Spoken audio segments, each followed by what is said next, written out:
നമസ്കാരം. റെക്കോർഡ് വിജയം നേടി UDF വീണ്ടും അധികാരത്തിലേക്ക് വരുമ്പോൾ കോൺഗ്രസിനെ വേട്ടയാടാൻ സാധ്യതയുള്ള ഒരു ഭൂതകാലമുണ്ട്. കേരള രാഷ്ട്രീയം മാറുമ്പോൾ ഭരണസിരാ കേന്ദ്രങ്ങളിൽ വീണ്ടും ചർച്ചയാകുന്നത് പഴയ ചില കറുത്ത അധ്യായങ്ങളാണ്. അധികാരം കയ്യിലുള്ളപ്പോൾ നേതാക്കൾക്കെതിരെ ഉയരുന്ന ലൈംഗിക ആരോപണങ്ങൾ ഒരു പാർട്ടിയുടെ തന്നെ അടിത്തറ ഇളക്കിയ ചരിത്രമുണ്ട്. ഉമ്മൻചാണ്ടി സർക്കാരിനെ പിടിച്ചുലച്ച സോളാർ മുതൽ പിണറായി സർക്കാരിലെ ആരോപണങ്ങൾ വരെ നീളുന്നു. സോളാർ കേസ് കോൺഗ്രസിന് ഏൽപ്പിച്ച മുറിവ് ഇന്നും ഉണങ്ങിയിട്ടില്ല. മുഖ്യമന്ത്രിയായിരുന്ന ഉമ്മൻചാണ്ടിക്കെതിരെ ലൈംഗിക ആരോപണം ഉയർന്നപ്പോൾ കേരളം ഞെട്ടി. ഇപ്പോൾ UDF വീണ്ടും അധികാരത്തിലേക്ക് വരുമ്പോൾ കോൺഗ്രസ് ഏറ്റവും കൂടുതൽ ഭയപ്പെടേണ്ടത് ഇത്തരം ഹണി ട്രാപ്പുകളെ തന്നെയാണ്. 2013 സോളാർ പാനലുകൾ സ്ഥാപിക്കാമെന്ന് പറഞ്ഞ് കോടികൾ തട്ടിച്ച ടീം സോളാർ കമ്പനിയും അതിലെ പ്രതികളും ഉയർത്തിയ ലൈംഗിക ആരോപണങ്ങൾ ഒരു ഭരണകൂടത്തെ തന്നെ പ്രതികൂട്ടിലാക്കി.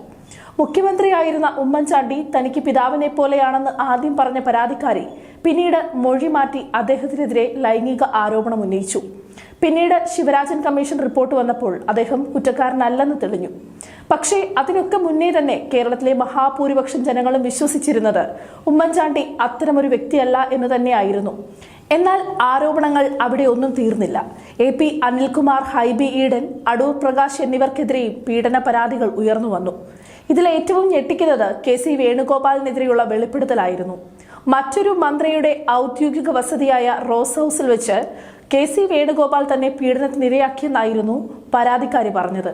പിന്നീട് ഇത് മൊഴിയായും ഇത് FIR-ൽ രേഖപ്പെടുത്തുകയും ചെയ്തിട്ടുണ്ട്. ഈ ആരോപണങ്ങൾ കോൺഗ്രസിന്റെ യുവ നേതാക്കളിലേക്കും പടരുന്നതാണ് നാം പിന്നീട് കണ്ടത്.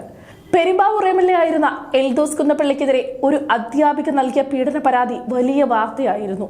ശാരീരികമായി ഉപദ്രവിച്ചുവെന്നും ഭീഷണിപ്പെടുത്തിയെന്നുമാണ് എൽദോസിനെതിരെ ആരോപണം ഉയർന്നിരുന്നത്. സമാനമായ രീതിയിൽ തന്നെയാണ് പാലക്കാട് മുൻ MLA രാഹുൽ മാങ്കൂട്ടത്തിനെതിരെയും ഇത്തരം വിവാദങ്ങൾ ഉയർന്നു വന്നത്. യുവതി നൽകിയ പീഡന പരാതി രാഹുലിന്റെ രാഷ്ട്രീയ ഭാവിയെ തന്നെയാണ് ബാധിച്ചത്. കോൺഗ്രസിനെ സംബന്ധിച്ച് ഇത്തരം ഒരു കേസ് വന്നാൽ പിന്നെ ജനങ്ങൾക്കിടയിൽ പ്രതിരോധിച്ചു നിൽക്കാൻ അവർക്ക് കഴിയില്ല. വരാനിരിക്കുന്ന ഭരണകാലത്ത് കോൺഗ്രസ് ഈ പഴയ കാര്യങ്ങൾ ഒരു വലിയ പാഠമായി കണ്ട് മുന്നോട്ട് തന്നെ പോകണം. ഇനി പിണറായി സർക്കാരിന്റെ കാലത്തും ഇത്തരം നിരവധി ആരോപണങ്ങളായിരുന്നു ഉണ്ടായിരുന്നത്. സ്വർണ്ണക്കടത്ത് കേസ് പ്രതി സ്വപ്ന സുരേഷ് നടത്തിയ വെളിപ്പെടുത്തലുകൾ ഇടതു നേതാക്കളെ വിറപ്പിച്ചു. കടകംപള്ളി സുരേന്ദ്രൻ മന്ത്രിയായിരിക്കെ തന്നോട് അശ്ലീല ചുവയോടെ സംസാരിച്ചുവെന്ന് സ്വപ്ന വെളിപ്പെടുത്തിയത് മാത്രമല്ല, വേറെയും പീഡന പരാതികൾ ഉണ്ടായിരുന്നു. വീട്ടിൽ കയറ്റാൻ കൊള്ളാത്തവനെന്നാണ് സ്വപ്ന കടകംപള്ളിയെ വിശേഷിപ്പിച്ചത്. P. ശ്രീരാമകൃഷ്ണൻ, മുൻ മന്ത്രി തോമസ് ഐസക് എന്നിവർക്കെതിരെയും സമാനമായ ആരോപണങ്ങൾ ഉയർന്നു. നടൻ മുകേഷിനെതിരെയുള്ള നടിയുടെ പീഡന പരാതി, ഇടതുപക്ഷ സഹയാത്രികനായ സംവിധായകൻ കമലിനെതിരെ ഉണ്ടായ പോക്സോ കേസ് എന്നിവയെല്ലാം നാം കണ്ടു. കൗതുകകരമായ കാര്യം, ഇത്തരം കേസുകളിൽ CPM തങ്ങളുടെ നേതാക്കളെ സംരക്ഷിക്കുന്ന നയമാണ് സ്വീകരിക്കുന്നതെന്നാണ്. സംവിധായകൻ രഞ്ജിത്തിനെതിരെ ലൈംഗികാരോപണം ഉയർന്നിട്ടും അദ്ദേഹത്തെ അറസ്റ്റ് ചെയ്തത് തെരഞ്ഞെടുപ്പ് വിജ്ഞാപനം വന്ന് പോലീസ് സർക്കാരിന്റെ കയ്യിൽ അല്ലാതിരുന്നപ്പോഴാണ്. ഏറ്റവും ഒടുവിലത്തെ ഉദാഹരണമാണ് മുൻ വനമന്ത്രി AK ശശീന്ദ്രന്റെ ഓഫീസ്. ഒന്നാം പിണറായി സർക്കാരിന്റെ കാലത്താണ് ശശീന്ദ്രൻ ഹണി ട്രാപ്പിൽ കുടുങ്ങുന്നത്. രണ്ടാം ഭരണകാലത്ത് വനം വകുപ്പിൽ അദ്ദേഹം പുറപ്പെടുവിച്ച ചില അസാധാരണ ഉത്തരവുകൾ ഇന്നും ദുരൂഹമാണ്. കോടികളുടെ അഴിമതി ആരോപിച്ച് വിജിലൻസ് അറസ്റ്റ് ചെയ്ത റേഞ്ച് ഓഫീസർ L. സുധീഷ് കുമാറിനെ തിരിച്ചെടുക്കാൻ മന്ത്രിയുടെ ഓഫീസ് അതീവ ജാഗ്രത കാട്ടി. മന്ത്രിയുടെ ഓഫീസ് തന്നെ ഹണി ട്രാപ്പ് ഭീഷണിയിലാണെന്നും അതുകൊണ്ടാണ് ഇത്തരം അഴിമതിക്കാരെ സംരക്ഷിക്കാൻ മന്ത്രി നിർബന്ധിതനാകുന്നതെന്നും പലയിടത്തു നിന്നും ആരോപണങ്ങൾ ഉയർന്നിരുന്നു.